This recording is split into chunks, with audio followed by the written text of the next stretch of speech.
everyone.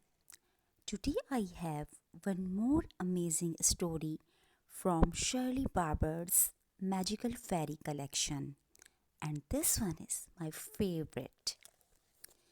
The Mermaid Princess. In a tropical ocean lay a small green island surrounded by sandy beaches and a coral reef. At high tide, when the sea covered the reef, it flowered like a magical garden, filled with brilliant fish, swaying plants, and strange sea creatures. There was only one house on the island, and in it lived two children, John and Wendy, and their father and mother. It was holiday time. The children's father spent all day in his boat fishing, and their mother was busy writing a book. Wendy was recovering from the flu and still felt rather weak.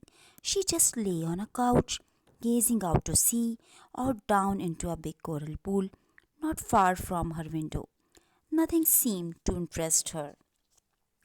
John liked to wander over the reef at low tide. When he found something really unusual, he would bring it inside to show Wendy.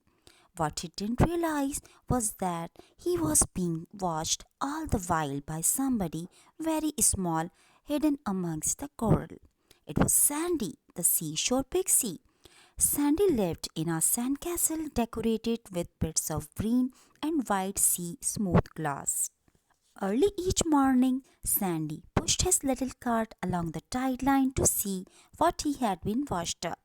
He found bean pods and shells which he used to keep things in and sticks for his fire, but what he liked to find most of all were pieces of colored glass. He always hoped to find really colorful ones of sparkling red or blue, but somehow he never did. One morning, Sandy was amazed to find a beautiful mermaid sitting among the coral. Frightened and sad, she told Sandy that her name was Marina.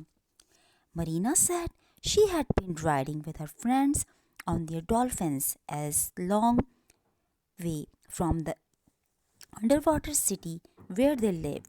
Suddenly, a huge shark had charged them, scattering the dolphins. Marina, on her white dolphin, Silverfin, had sped away, pursued by the shark.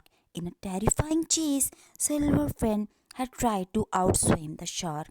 In desperation, Silverfin tossed Marina out of the water so that he could swim faster. Then he led the shark away. It cut my tail on the sharp coral, Marina tearfully told the pixie. So now I can't swim home. Poor Silverfin might have been killed, and the shark is probably waiting in the deep water to catch me too. Whatever shall I do? Sandy didn't know what to say. He knew that when the tide returned, it would sweep the mermaid over the sharp coral, and she would be hurt again. Just then, John appeared over the reef. Sandy quickly hid. To the little pixie, John was as big as a giant. A real mermaid? Exclaimed John. I've just got to show her to Wendy. He carefully picked up Marina and carried her back to the coral pool near his sister's window. John ran inside the house. Wendy, he gasped, I found a real live mermaid. I've put her in your coral pool so you can see her through your window. His sister sat up and looked out at the pool.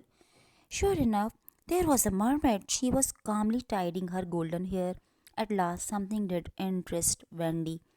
Isn't she beautiful? She cried. Yes, but we must keep her a secret, said John, or she might be taken away and put in an aquarium.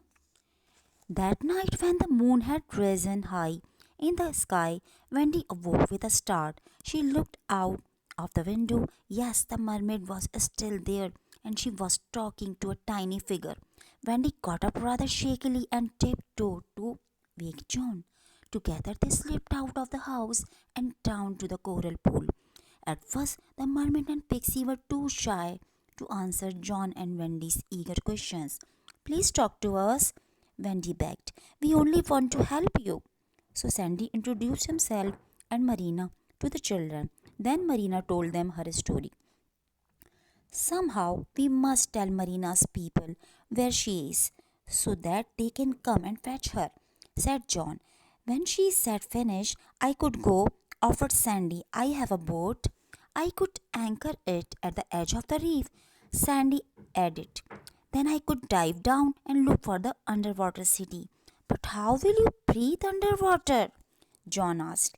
Seashore pixies can breathe underwater as well as on land, Sandy replied. Marina said he would need a snack for the journey and gave him some dainty kelp biscuits. Sandy sailed out over the reef and anchored where the deep water began. He bravely let himself sink down through the dark water till he landed on the sea floor. With each surge of the sea, he could hear a bell softly chiming. He could just see faint lights glimmering in the distance. Sandy felt sure it must be the underwater city, so he set off over the sand towards it. He walked all night. When the sun rose, a soft radiance lit the underwater world. Now Sandy saw huge wrecked ships on the seafloor, and he passed treasure chests broken open and spilling jewels onto the sand. To Sandy, they looked like the prettiest bits of colored glass he'd ever seen. But he felt he shouldn't pick them up without asking the mer people first. At last, he could see the underwater city quite clearly. He was almost at the end of his journey. Suddenly, shoals of fish sped past him in fright. They called out to Sandy as they passed, hide quickly! Here comes the shark! He'll eat you up for his lunch! Sandy crept into an empty clam shell and hoped the huge shark would not notice him as it circled above. But the shark quickly spied the little pixie inside the calm shell. Come out, little. Let me look at you. He snarled. You'll have to come out sooner or later. And I'm very patient, he added with a horrible smile. Poor Sandy felt very frightened. Sandy suddenly realized he was starving. Then he remembered Marina's biscuits, which he ate straight away. After a while, he began to feel hungry again.